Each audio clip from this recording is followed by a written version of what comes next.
এবার তুলে কোথায় গিয়েছিলি রে? এই তো দাদা ভাই, খেতে গিয়েছিলাম। তুমি কোথায় গিয়েছিলে? তোদের বাড়ির সাইড দিয়ে পেরেছিলাম, কই সাড়া দিলি না তোরে? না বাড়িতে বিয়ে করেছিস নাকি? তোর বউ আছে?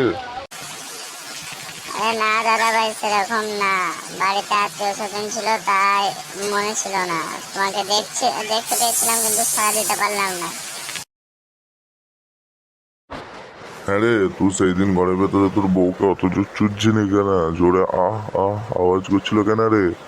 ওসব বাদ দে, আমার সাথে কালকে ঘুরতে যাবি। তোকে কত খাঁটি খাঁটি মাল দেখাবো, দেখবি রাশিয়ান। আরে না দাদা ভাই, আমার বাড়িতে বউ আছে, চুদে যা মজা না, তুমিও চুদতে পারলে আরাম পাবে। কি বলো দাদা, যাবে আমার সাথে? চলো চলো চলো। না আমার আছে উলঙ্গ চুদা, আমি বেশ করতে চুদবো, তোর তাতে কি রে?